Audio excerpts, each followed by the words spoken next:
ಈ ಮಾಸ ಭಗವಂತನ ಮಾಸ ಅಂತ. ಯಾವ ಕೆಟ್ಟ ನಕ್ಷತ್ರಗಳು, ಯಾವ ಕೆಟ್ಟ ಗ್ರಹಗಳು, ಯಾವ ಕೆಟ್ಟ ಕಾಲಗಳು ಸಹ ಆ ಸಮಯದಲ್ಲಿ ಬರೋದೇ ಇಲ್ಲ. ಈ ಸಮಸ್ಯೆಗಳನ್ನು ಪರಿಹಾರವನ್ನು ಮಾಡಲಿಕ್ಕೆ ಧನುರ್ಮಾಸ ಒಂದು ಉತ್ತಮವಾದಂತಹ ಮಾಸ. ಈ ಧನುರ್ಮಾಸಗಳಲ್ಲಿ ನೋಡಿ ಎಷ್ಟೋ ಪೂಜೆಗಳು ಬರುತ್ತೆ ನಿಮಗೆ. ಶ್ರೀ ಗುರುಭ್ಯೋ ನಮಃ. ಶ್ರೀಮತೆ ರಾಮಾನುಜಾಚಾರ್ಯಾಯ ನಮಃ. ವೀಕ್ಷಕ ಸ್ನೇಹಿತರಲ್ಲಿ ಶ್ರೀ ಶ್ರೀನಿವಾಸ ಗುರೂಜಿಯ ಅನಂತ ಅನಂತ ನಮಸ್ಕಾರಗಳನ್ನು ತಲಿಸುತ್ತಾ, ನೋಡಿ, ಮಾಸಗಳಲ್ಲಿ ಅತ್ಯಂತ ಭಗವಂತನಿಗೆ ಶ್ರೇಷ್ಠವಾದಂತಹ ಮಾಸ ಯಾವುದು ಅಂತ ಅಂದರೆ ಅದು ಧನುರ್ಮಾಸ. ಯಾಕೆ ಅಂತಂದರೆ ಎಲ್ಲ ವರ್ಗದವರೂ ಸಹ ಪ್ರಾತಃ ಕಾಲದಲ್ಲಿ, ಬ್ರಾಹ್ಮಿ ಮುಹೂರ್ತಗಳಲ್ಲಿ, ಉದಯ ಲಗ್ನದಲ್ಲಿ ಭಗವಂತನ ಉಪಾಸನೆ ಮಾಡುವಂತಹ ಆ ಮಾಸ ಇದೆಯಲ್ಲ, ಅದು ಧನುರ್ಮಾಸ. ಪ್ರತಿಯೊಬ್ಬರೂ ಸಹ ಭಗವಂತನ ಧ್ಯಾನದಲ್ಲಿ ತಲ್ಲೀನರಾಗಿರ್ತಾರೆ. ಈ ಮಾಸ ಭಗವಂತನ ಮಾಸ ಅಂತ. ನೀವು ನೋಡಿ, ಪ್ರಾತಃ ಕಾಲದಲ್ಲಿ ಬೆಳಗ್ಗೆ 4 ಗಂಟೆ 5 ಗಂಟೆಗೆ ಎದ್ದೇಳ್ತೀವಿ. ಭಗವಂತನಿಗೆ ಮನೆಯ ಮುಂದೆ ರಂಗೋಲಿಯಿಂದ ಇಡುವುದರಿಂದ ಆರಂಭಗೊಂಡು ಮನೆಯಲ್ಲಿ ಸೂರ್ಯ ಉದಯವಾಗುವುದಕ್ಕಿಂತ ಮುಂಚಿತವಾಗಿ ಎಲ್ಲ ಪೂಜಾ ಕೈಂಕರ್ಯಗಳನ್ನು ನಾವು ಮುಗಿಸ್ಕೊಳ್ತೀವಿ.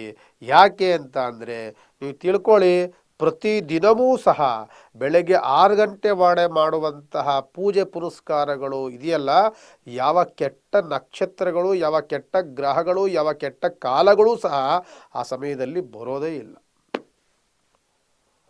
ಯಾವುದೇ ಗುಳಿಕ ಕಾಲ, ರಾಹುಕಾಲ, ಯಮಗಂಟ ಕಾಲವಿಲ್ಲದ, ಯಾವುದೇ ಭಯವಿಲ್ಲದ ಒಂದು ಪೂಜೆ ಪುನಸ್ಕಾರಾದಿಗಳನ್ನು ಮಾಡಲಿಕ್ಕೆ ಉತ್ತಮವಾದಂತಹ ಉದಯ ಯೋಗದ ಅಮೃತ ಗಳಿಗೆಗಳು ಕೂಡಿರುವಂತಹ ದಿನಗಳು ಯಾವಾಗ ಅಂತ ಅಂದರೆ ಅದು ಪ್ರಾತಃ ಕಾಲದ ಸಮಯಗಳು.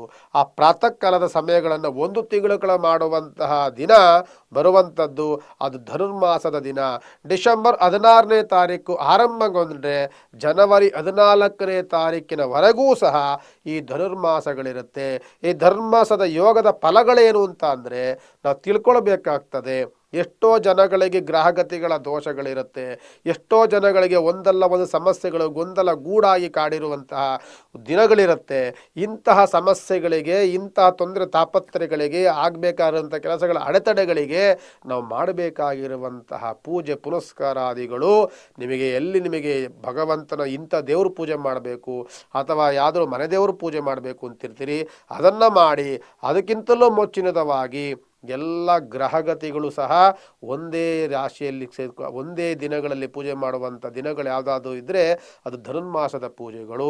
ಆ ಧನುರ್ಮಾಸ 9 ದಿನಗಳ ಕಾಲ ನವಗ್ರಹ ಪ್ರದಕ್ಷಿಣೆ ಮಾಡುವಂಥದ್ದು, 9 ದಿನಗಳ ಕಾಲ ಅಲ್ಲಿ ಅದೇ ದೇವಸ್ಥಾನದಲ್ಲಿ ಅಶ್ವತ್ಥ ವೃಕ್ಷವಿದ್ದರೆ ಅದಕ್ಕೆ ಪ್ರದಕ್ಷಿಣೆಗಳು ಮಾಡುವಂಥದ್ದು, ವಾರಗಳ ದಿನಗಳಲ್ಲಿ ಆಯಾ ವಾರದ ಭಗವಂತನ ಧ್ಯಾನವನ್ನು ಮಾಡುವಂಥದ್ದು.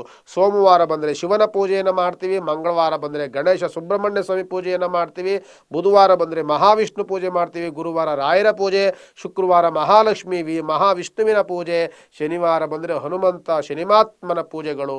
ಇವೆಲ್ಲವೂ ಸಹ ನಮಗೇನು ಮಾಡುತ್ತೆ ಅಂತಂದರೆ ಒಂದೊಂದು ಗ್ರಹಗಳನ್ನು ಒಂದೊಂದು ದಿನದಗಳ ಪೂಜೆಗಳನ್ನಾಗಿ ನಾವು ಮಾಡ್ಕೊಳ್ತೀವಿ. ಅದು ಒಂದು ವಾರದ ಪೂಜೆಯ ಫಲ ನಿಮಗೆ ಹೆಂಗೆ ಸಿಗುತ್ತೆ ಅಂತ ಅಂದರೆ, ನಾನು ಹೇಳುವಂಥದ್ದು ಉದಾಹರಣೆ ಹೇಳುವಂಥದ್ದು, ನಿಮಗೆಷ್ಟೋ ಈ ರಾಶಿ ಫಲದಲ್ಲಿ ನಾನು ಹೇಳಿದೆ ಎಷ್ಟೋ ರಾಶಿಯವರಿಗಿಂತ ಸಮಸ್ಯೆಗಳಿದೆ ಅಂತ. ಈ ಸಮಸ್ಯೆಗಳನ್ನು ಪರಿಹಾರವನ್ನು ಮಾಡಲಿಕ್ಕೆ ಧನುರ್ಮಾಸ ಒಂದು ಉತ್ತಮವಾದಂತಹ ಮಾಸ. ಗ್ರಹಗತಿಗಳ ಬದಲಾವಣೆಗಳ ಕ್ರೂರ ಗ್ರಹಗಳ ದೃಷ್ಟಿಗಳನ್ನು ಆ ಬಾಧೆಯಿಂದ ತಪ್ಪಿಸ್ಕೊಳ್ಳಿಕ್ಕೆ, ಆ ಬಾಧೆಯಿಂದ ವಿಮುಕ್ತರಾಗಲಿಕ್ಕೆ, ಆ ಬಾಧೆಯಿಂದ ಸ್ವಲ್ಪವಾದರೂ ಕೊಂಚವಾದರೂ ಸಹ ನಮಗೆ ಒಂದು ರೀತಿಯಾದಂತಹ ಕಷ್ಟ ಕಡಿಮೆಯಾಯಿತು ಅನ್ನುವಂತಹ ವಾತಾವರಣಗಳು ಎಲ್ಲಿ ಸೃಷ್ಟಿಯಾಗುತ್ತೆ ಅಂದರೆ ಈ ಧನುರ್ಮಾಸದ ಪೂಜೆಯಿಂದ. ಒಂದೊಂದು ಗ್ರಹಕ್ಕೂ ಒಂದೊಂದು ಅಧಿದೇವರು ಅಂತ ಇರ್ತಾರೆ. ಉದಾಹರಣೆ ಹೇಳಬೇಕು ಅಂದರೆ ಮೇಷರಾಶಿಗೆ ಅಧಿಪತಿಯಾದಂಥವನು ಕುಜಗ್ರಹ, ಕುಜನಿಗೆ ಅಧಿಪತಿಯಾದಂಥವನು ಸುಬ್ರಹ್ಮಣ್ಯ ಸ್ವಾಮಿ. ವೃಷಭ ರಾಶಿಗೆ ಅಧಿಪತಿಯಾದಂಥವನು ಶುಕ್ರಗ್ರಹ, ಶುಕ್ರಗ್ರಹನಿಗೆ ಅಧಿಪತಿಯಾದಂಥವನು ಪರಮೇಶ್ವರ. ಮಿಥುನ ರಾಶಿಗೆ ಅಧಿಪತಿಯಾದಂಥವನು ಬುಧಗ್ರಹ, ಅವನಿಗೆ ಅಧಿಪತಿಯಾದಂಥವನೇ ಮಹಾವಿಷ್ಣು. ಆದ್ದರಿಂದ ಯಾವ ರಾಶಿಯವರಿಗೆ ಯಾವ ದೋಷಗಳಿರುತ್ತೋ ಅಂಥವರು ಆಯಾ ಭಗವಂತನ ಧ್ಯಾನವನ್ನು ಆ ಪೂಜೆ ಪುನಸ್ಕಾರಾದಿಗಳನ್ನು ಮಾಡೋದ್ರಿಂದ ಆ ಗ್ರಹಗತಿಗಳ ದೋಷದ ಪರಿಹಾರಗಳು ಖಂಡಿತವಾಗಿ ಒಂದು 50% ನಮಗೆ ಡೌನ್ ಆಗುತ್ತೆ. ಅದಕ್ಕೆ ಉತ್ತಮವಾದಂತಹ ಮಾಸ ಅಂದರೆ ಅದೇ ಧನುರ್ಮಾಸ.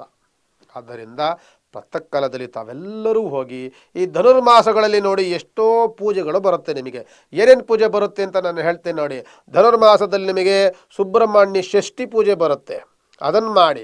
ಮತ್ತು ಧನುರ್ಮಾಸದಲ್ಲಿ ಹನುಮತ್ ವ್ರತ ಅಂತ 13ನೇ ತಾರೀಕು ಬರುತ್ತೆ, ಹನುಮ ಜಯಂತಿ ಅಂತ ಮಾಡ್ತಿರ್ತೀವಿ, ಅದನ್ನು ಮಾಡ್ಬೋದು. ಅದರಿಂದ ಹನುಮಂತನ ಪೂಜೆ ಮಾಡಿದ್ರೆ ಶನಿದೋಷಗಳು ಹೋಗುತ್ತೆ, ಶತ್ರು ನಿವಾರಣೆ ಆಗುತ್ತೆ.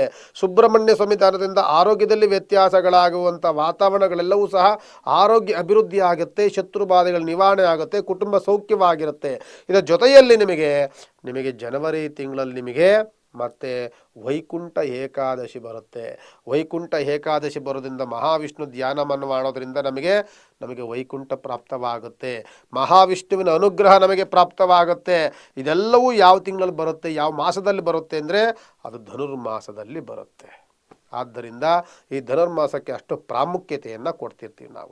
ಆದ್ದರಿಂದ ತಾವೆಲ್ಲರೂ ಸಹ ಧನುರ್ಮಾಸ ಪೂಜೆಗಳಲ್ಲಿ ಭಾಗವಹಿಸಿ ಆ ಭಗವಂತನ ಧ್ಯಾನವನ್ನು ಮಾಡಿ. ನಿಮಗೆ ಸಾಧ್ಯವಾದರೆ 9 ದಿನಗಳಂತೂ ಮಾಡಲೇಬೇಕು. ನಿಮಗೆ ಅನುಕೂಲವಿದೆ ತಿಂಗಳು ಪೂರ ಮಾಡಿ. ಅದಾಗ್ತಾನೇ ಇಲ್ಲ ಗುರುಗಳೇ ಏನಾಗಿದ್ರೆ ಕೇವಲ 9 ದಿನಗಳಾದರೂ ಸಹ ನೀವು ನವಗ್ರಹ ಸುತ್ತುವುದನ್ನು, ನವಗ್ರಹ ಪೂಜೆಗಳನ್ನು, ಭಗವಂತನ ಧ್ಯಾನವನ್ನು, ನಿಮ್ಮ ಕೈಲಾದಂಥ ಸೇವೆಯನ್ನು ಖಂಡಿತವಾಗಿ ಮಾಡಿ. ನಿಮ್ಮ ಕಷ್ಟವನ್ನು ಪರಿಹಾರ ಮಾಡುವಂತಹ ಭಗವಂತ ನಿಮ್ಮ ಜೊತೆಯಲ್ಲಿರ್ತಾನೆ ಅಂತ ಹೇಳ್ತಾ ನಮನವನ್ನು ಸಲ್ಲಿಸ್ತೇನೆ. ಭಗವಂತ ನಿಮ್ಮೆಲ್ಲರಿಗೂ ಸಹ ಒಳಿತನ್ನು ಮಾಡಲಿ.